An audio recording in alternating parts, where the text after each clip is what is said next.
میرے مطابق میں خوش آمدید. میں ہوں شجیہ نیازی اور ہمارے ساتھ ہیں جناب حسن نثار. حسن صاحب، کامیاب سابق میئر کراچی مصطفیٰ کمال پاکستان واپس آئے ہیں اور واپس آ کے انہوں نے کافی دھواندھار پریس کانفرنس بھی کی اور اپنی نئی پارٹی بنانے کا بھی اعلان کیا ہے. اس کو آپ کیسے دیکھ رہے ہیں؟ نئی پارٹی وغیرہ کا تو مجھے نہیں پتا. دیکھیں، جو خبریں آ رہی ہیں الطاف حسین صاحب کے حوالے سے اسپیلنگ آؤٹ، اور وہ جسمانی طور پہ ہی نہیں، وہ اعصابی طور پہ، جذباتی طور پہ، ذہنی طور پہ وہ، تو میں اس کو سمجھتا ہوں جیسے یہ جنگ تخت نشینی شروع ہو گئی ہے. اچھا. وار آف سکسیشن بڑی خوفناک ہوتی ہے اور اس میں ایک آدمی ہوتا، بڑے امیدوار ہوتے ہیں. اس کا نتیجہ کیا نکلتا ہے؟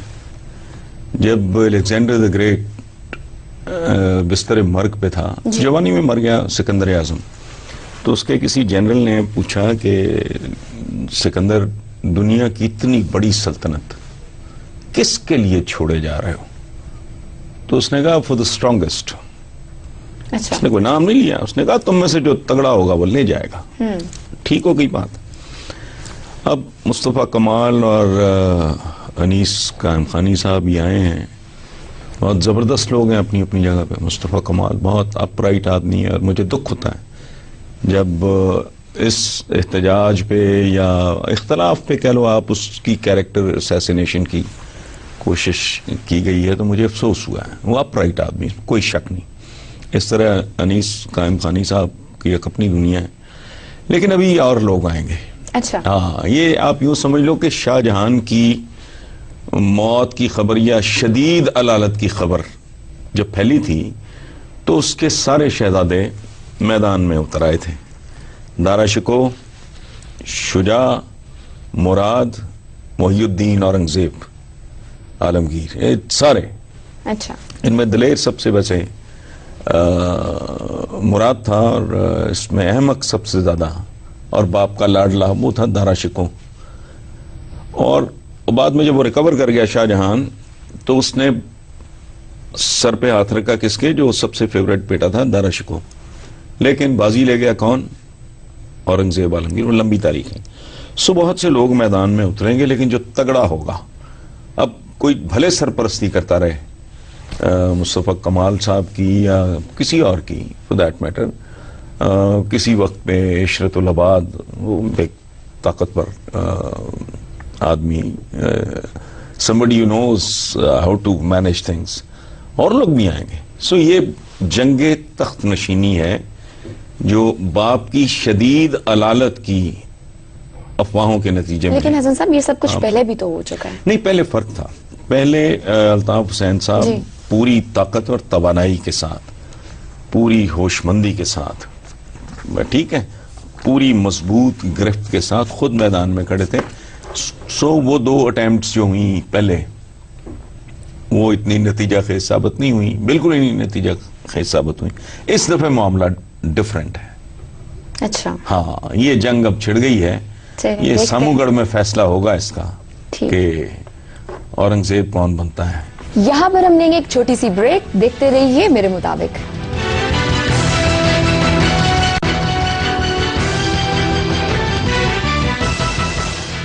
ویلکم بیک ٹو میرے مطابق. حسن صاحب، جمہوریت کے بارے میں جو آپ کا تھیسس ہے وہ مجھے لفظ پر لفظ مختلف اخباروں میں جھلکتا نظر آیا ہے.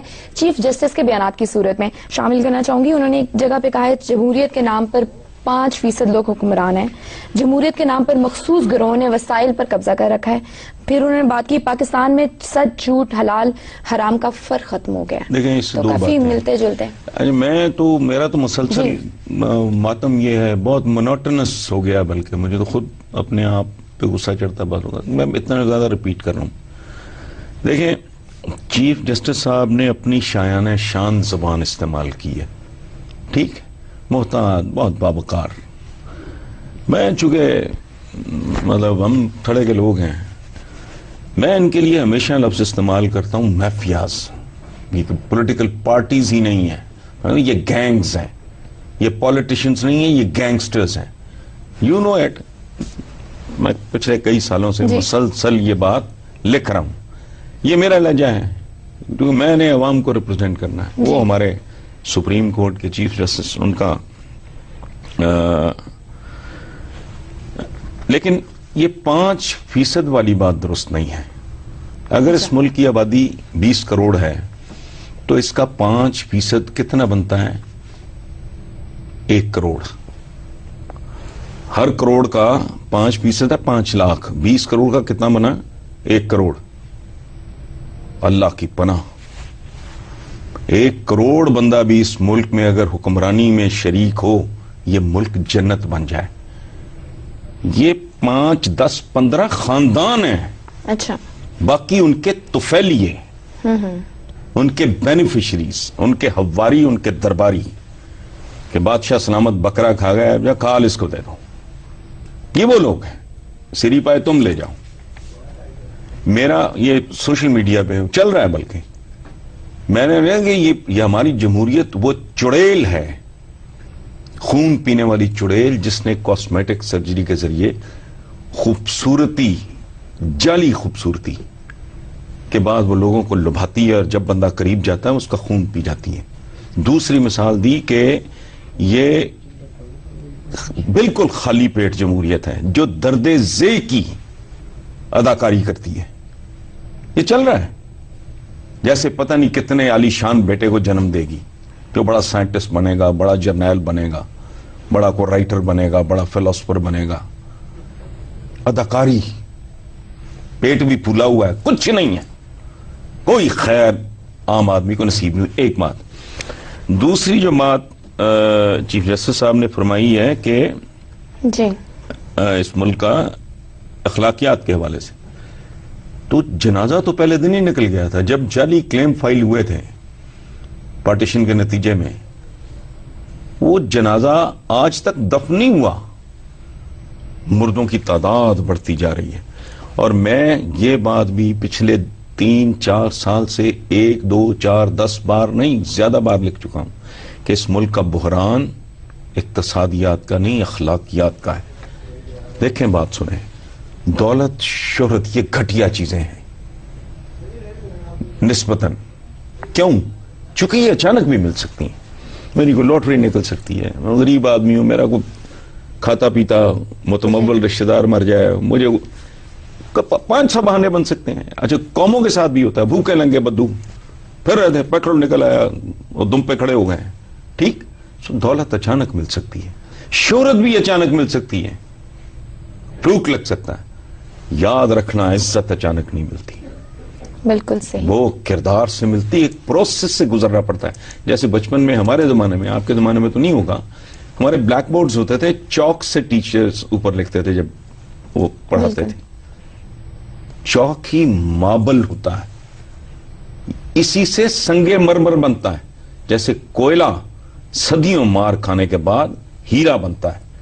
سو اخلاقیات بہت بڑا ایشو ہے. اقتصادیات تو کسی وقت بھی کٹھولا لگ جائے، افراد کا بھی لگ سکتا ہے تیر تکا، اقوام کا بھی لگ سکتا ہے اور لگتا ہے. سمجھیے آپ. تو ہمارا اصل بحران یہ ہے. اب دیکھو فرق کیا ہے. ہمارے یہاں کہتے ہیں نا زرپرستی بہت ہے، پیسے کی بڑی دوڑ ہے، پیسے کی بڑی بھوک ہے. ہمارے معاشرے میں ہے، لیکن امریکن کے جا کے ادھر جا کے دیکھو، ڈالر ان کے لیے خدا ہے. نعوذ باللہ، پاگل ہیں وہ. Dollar means I don't know what. لیکن تم کسی امریکن کو کہو دودھ میں پانی ملاؤ، اسے کہو آؤ تم اپنے گھر کے پچھواڑے میں جعلی دوائیں بناتا ہوں میں تمہارے ساتھ مل کے، آؤ جعلی، یہ کر کے دیکھو، تھپڑ مارے گا، رپورٹ کرے گا فوراً جا کے پولیس کو. یعنی زر پرستی کی انتہا پہ ایک معاشرہ ہے، لیکن ان کی وہ ملاوٹ کرنے پہ، جھوٹ بولنے پہ، جھوٹی گواہی دینے پہ یہ تیار نہیں ہے. سو ہمارے یہاں جو پرابلم ہے وہ چیف جسٹس صاحب نے دونوں باتیں بہت خوبصورت کی ہیں.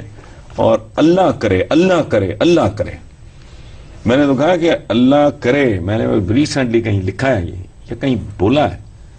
بات کرنے کے بعد مجھے خیال ہے کہ کتنی اندر مطلب دکھ ہے کہ اللہ کرے میری آنکھیں بند ہو جانے سے پہلے میں یہ دیکھ پاؤں کہ قوم کی آنکھیں کھل گئی ہیں. ہم پہ تو لعنت بھیجو، اپنے چیف جسٹس کا ہی سن لو جو بتا رہا ہے اس ملک کے اوپر یہ یرغمال ہے چند خاندانوں کے پاس، اور یہاں اخلاقیات کے قحط کا کیا حال ہے.